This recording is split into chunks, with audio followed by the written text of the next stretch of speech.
It's likely that 1,000 people in Lafayette will get homeless services this year. That was one statistic rattled off tonight at an outreach program focusing on homelessness. News 18's Brittany Tyner was there and reports police want residents and business owners to be in the know. Brittany?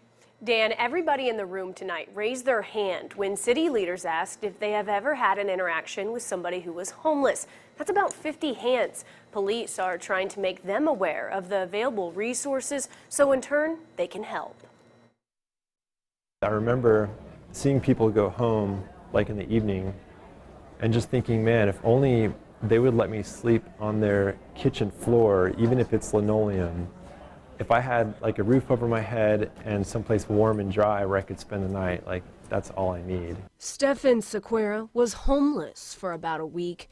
Even though that experience was years ago, he hopes to help people who might find themselves in a similar situation. I mainly wanted to come out because my church is kind of changing its focus to become more outreach oriented.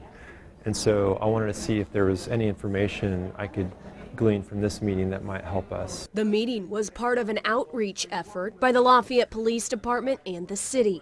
The focus? Responding to homelessness, panhandling, and mental illness. We thought it would be helpful to train folks on what to look for, some of the resources in the community, what would be a way to respond effectively to people in need. Adam Murphy is in charge of the city's homeless and community services.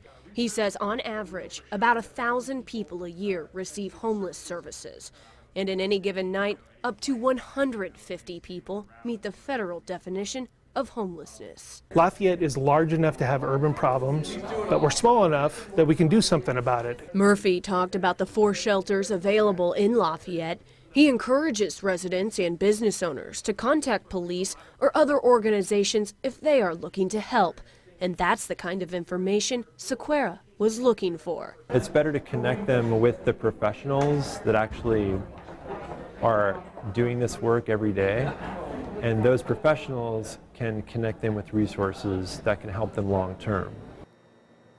The police department is using Nextdoor to help get the information out about these outreach programs. They encourage you to sign up for your neighborhood if you haven't already done so. Brittany Tyner, News 18.